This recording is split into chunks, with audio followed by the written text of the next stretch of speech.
Hello, everyone. It is September and we are super excited. So we thought we would gather around us three and talk about the up and coming month and what we have happening in Glastonbury.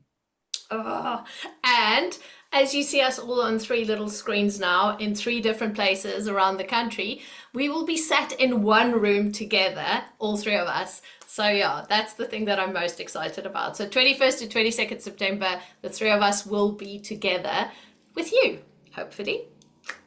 And it's really exciting, isn't it? Because I think we don't often get to come together in person. And I think there's a bit of a thing since COVID for people who are kind of spiritually minded, particularly.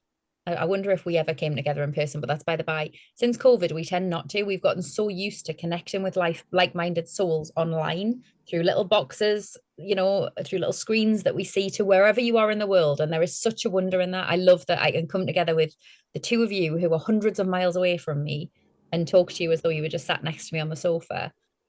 And it's wonderful. And we miss so much by not being in person together. And I know how much we get from being in person with one another. And I know how much comes when you gather in a bigger group like we're going to do in later this month. From just being with like-minded souls, with like-minded hearts in the same space. There is such a magic that unfolds that doesn't happen online. Yeah, I love There's, that. there's such a thing as well about it's not only for us about being together in the physical, but being able to get out onto the land for a purpose, Yes. not just a 5 minute walk in between a lunch break, which is great. It all helps, but for a purpose where we get to do it together. Because, like you said, during lockdowns, we got used to communing with the land on our own or separately. And we're still in that point of transition between online circles and physical circles. So I think one of the things I'm most excited about is us being able to get back into that dirt and get back onto the land as a group. I Yeah. think that's really important, not only for us, but for the land and for Gaia herself. Yes. So, And so, because what we're going to be doing is on the Saturday, we're going to basically be doing the teaching and sharing and like the activations and all of that. And then on Sunday, what we're going to be doing on the actual equinoxes, we're going to be out on the land. We're going to be working with the energies, going up the tour on the special day together, and we're going to be teaching and doing some really beautiful ceremony and ritual there and stuff that you guys haven't done before with the three of us, holding that space for everyone and leading you in ritual. So for me, that is, like Charlie says, it's one of the things that I am super excited about, because the theory and the all of that is one thing, and we want you guys to understand that so that you can understand what's actually happening when you're working with these energies, but then to experience that in real life on the tour whilst we're doing our work there, that's going to be just the cherry on top of the ice cream sundae. So much so. The other thing that I am really excited about is the fact that the way we've structured the weekend, and we'll talk about that in a moment, there's going to be space between those things. So we'll have the day on Saturday to kind of talk you through all of the principles, to work on some energy activations, all of that stuff. On the Sunday, we'll be coming together actively on the land, with the land, in ritual and in a sort of almost a connection with yourself and a connection with Gaia. And then there's that bit in between when we finish on the Saturday and when we start again on the Sunday, you've got space. Part of the reason that we haven't made this a residential, if you like, is because we want you to work on your connection with the land. So it means that if you are joining us in Glastonbury, you can go out there. Perhaps you're going out there and we're walking on Weary Owl Hill, which is one of my favorite places in Glastonbury. Perhaps you're going out there and climbing the Tor. Perhaps you're going to the springs and working with the water that comes from the springs. Perhaps you're just generally sitting in that lovely little corner of the world and tuning into her energy. But it's about you being able to take those things out and almost come into the ritual and the next day in your own sense of relation with the land, in your own sense of relation with this work that we've been doing. This isn't just about us telling you things or us activating things within you. It's about you figuring that out for you, that next step of your journey with Gaia, that next step of your work as a person who tends the land, wherever that land may be, by the way, because this isn't just for people who are based in Glastonbury or even in the UK. Wherever you are, remember Glastonbury is the heart chakra of the world.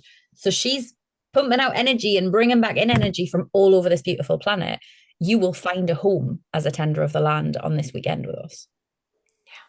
We've had a lot of messages about people worrying that maybe they're not ready, or is the day going to be able to meet them? And maybe they do have experience working with the land. And for us, it's really important that you know that the day is going to meet you where you are. And we're going to give you tools that you're going to be able to take home with you and use on your own land, but in your own way. We're never going to tell you that there's only one way to work or one way to do things, or you can only access certain parts of the land's wisdom from an energy line or from a place of potency, because we want you to be able to take what you want from what we're sharing and take that home with you and share it again, because we don't gatekeep. There's one thing we will not do is gatekeep. And I think there's a lot of that. So for anyone who has concerns over thinking that maybe this is a little bit too deep for you, or maybe you think it's not going to be deep enough, trust me, we've got all bases covered. We'd love to cover every element with you, but we don't have enough time to do that. So for me personally, I'm going to cover water, because it's so transitional and so liminal, and also can be quite dark and quite deep. I'm going to keep it really simple and do a basic 101 so that you can go back and find a point of water that pulls to you. Perhaps it's the ocean or the wells or caves, or a stream or a river, or maybe even a lake. So for me, it's giving you that anchor point that you can then take with you. So if you're worried about it, if you see posts about water and you think, that makes me feel uneasy, please know I'm a very strong swimmer. I have been doing this for a long time. And I will be only exploring the areas where I know that you will be able to stand or paddle, rather than throwing you in at the deep end. So if you're worried about that and you have concerns, please do message one of us and we will be able to put your mind at ease, and talk you through some of our plans, which we'll also post about next week so that you get a better idea of how it's going to work. And I think it's important that, you know, the ethos of Project Earthwork is that, like, we want everyone to go out and find their own way.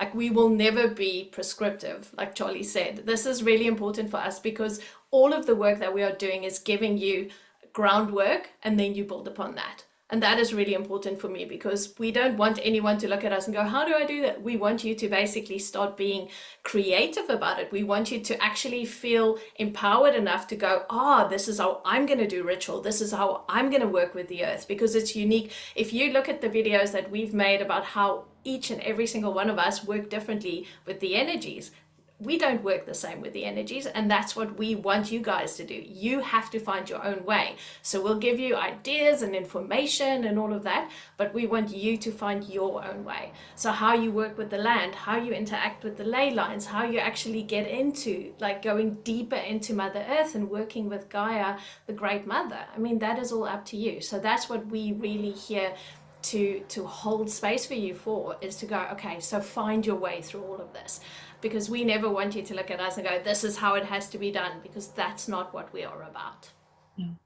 And I think there's something really beautiful, you know, following on from what both of you have said there about, you know, us meeting you where you are, and about, I forgot what you just said, Yolandi. That was a word you said there that I was like, this is it. Almost the flip side of that is what we're about in this workshop, right? Because we're all about reawakening the Gaia within you. So this is not just about meeting you where you are. It is about trusting yourself that you can also meet Gaia where you are, that Gaia can meet you where you are, and that you know, you can meet one another where she is as well for you. And maybe that relationship is one that you feel needs a little bit of extra trust building. Maybe that is one that is an old friendship that you feel has become a little bit stale and you don't really know where to go with next with it. Maybe it's something else entirely. You know, in my section of Saturday, I'm going to be talking about ancestral connection and about working with your ancestors and about the tales of the ancestors that kind of are running through our blood. And I think we forget, we have become so limited as humans now into thinking that our ancestors are only the names that we know in the generations that came before us. We forget that our human ancestors go back to the very dawn of humanity. Their blood is still running within us. But more than that, we forget that we're breathing in right now the oxygen that the trees breathe out. In a sense, they are our ancestors. We forget that the plants from the earth have nourished our bodies. They are our ancestors. Everything, that the rainwater, this planet, in her very being, in her very essence, is an ancestor of ours. And we are the living ancestor of her. And I think as we talk about this weekend meeting you where you are, what I want to remind you is that sometimes where you are and where you want to be, where you can be, where you just aren't quite, how do I put it? Sometimes I think we are in such a place that we just need to look in a slightly different direction and realize that we are so much further in the direction that we want to be than we could ever have dreamed of. And that's where I want to meet you this weekend, is where you are 100%. And also where you really are, not where you think you are, not where you're frightened that you're stuck in, not where you're worried that maybe you'll never go any further than this, where you really are based on what is within you and who you are, because we can see that. Gaia can see that. And we're awakening that within you too.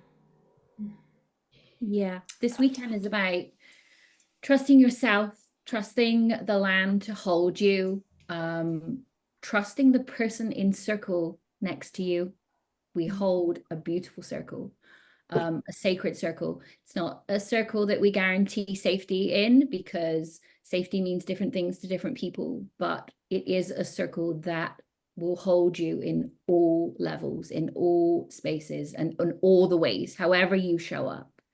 For me, it's about cultivating trust in yourself and how you want to work and how it feels good for you to work and reconnect or remember your connection with the land that you walk upon.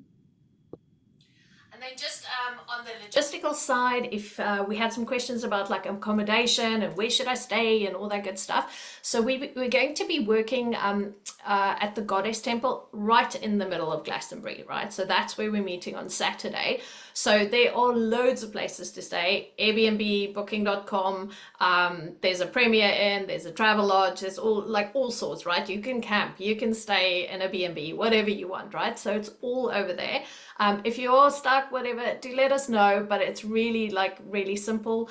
So we have people traveling from overseas that's coming as well. So, I mean, there's space for everyone. It's a big town and there's lots and lots of place to stay. So yeah, just have a looky. The internet is your friend in this regard. 100%. And in terms of travel, there is parking. If you're not staying in the city, in the town centre, there is parking in the town centre where you can park throughout the day. Again, Google is your friend with that. I check it out every single time I go, because the car parks have inevitably changed, and go and find my favourite one to park in. There is also, I think I'm right in saying, there's a really good bus service from Bristol into Glastonbury. And there are why can't I talk today? Where the Goddess Temple is just off the high street. So you can get a bus to the high street, walk around the corner, and you're at the Goddess Temple. Like, it's really simple to get there. So do not worry about that. My personal favorite, I said this the other day on Instagram, whenever I go to Glastonbury, I stay at the Travel Lodge, which sounds like the most unmystical place to stay. I'm well aware, but I stay there because it's dead simple. It's like a 15-minute walk into the town centre. On a nice day, it's a lovely walk. On a not so nice day, you can get buses. But what I really like about it is Glastonbury energy can be a lot. And there can be times, if you've had a whole day of energy activations and meditations and learning and all of the things, you get to the end of the day and you're like, and now I need to sleep. And I know people have said to me, I'd love to come to this, but Glastonbury's a lot for my nervous system. I get you. So my top tip is stay at the Travel Lodge. It's not in the town centre. You can walk back out of the town centre at the end of the day and actually have a decent night's sleep, because you're not right on the ley line. And then you come back in again the next morning and you're fine. So you get to like dip in and out of the magic a little bit, which is always helpful for my nice needs to sleep brain. I love it. Okay, great. Charlie, is there anything else you wanted to add? No, I don't think so. If you've got questions, concerns, if you're on the fence, contact one of us. We don't bite. Inbox us. Just wave a hand. We don't bite unless you ask really nicely. And we never draw blood. That would be unkind. So if you have questions, come and find one of us. Just message or wave a hand, say I'm thinking of coming to the weekend, and we can go from there. Because I know that sometimes it's daunting to think of a group of new people and traveling and so on. So we're not hand holders, but we will just give you that little nudge to come and say hi and meet us. So I think that's it, really. I think for me, just to say, we are entering now, we're recording this on the 2nd of September, and we're entering quite an intensive period astrologically and energetically. We're going to come back and talk about that a little bit more next week. But this is it's the prime time to be doing work like this. This year has been so big energetically, and we've seen that playing out right across the world. And we have pretty much all felt that playing out within us. I say this as somebody who has watched friends and clients throughout the whole year experience all sorts of shifts. This is, I think, a really potent time to be doing this work. So if you're looking for something where you go, how do I ground this in? How do I move forward? What's next? You could definitely do a lot worse than join us. But we will be back to talk about those eclipses next week. But for now, yeah, everything Charlie says, promise there's no biting. Awesome. Yeah, and we're going to be right in the middle of the eclipse season as well as we're meeting. So, so it's going to be super potent time, and I'm so excited. I can't wait to just sit in a room and just be together and do this work. So thank you so much for watching, and yeah, we will be sending out another beautiful little video next week just to give you guys some tips on how to survive the eclipse season. And any questions, like Charlie and Ceryn said, just reach out, let us know. We are always happy to help, and we can't wait to see you in person.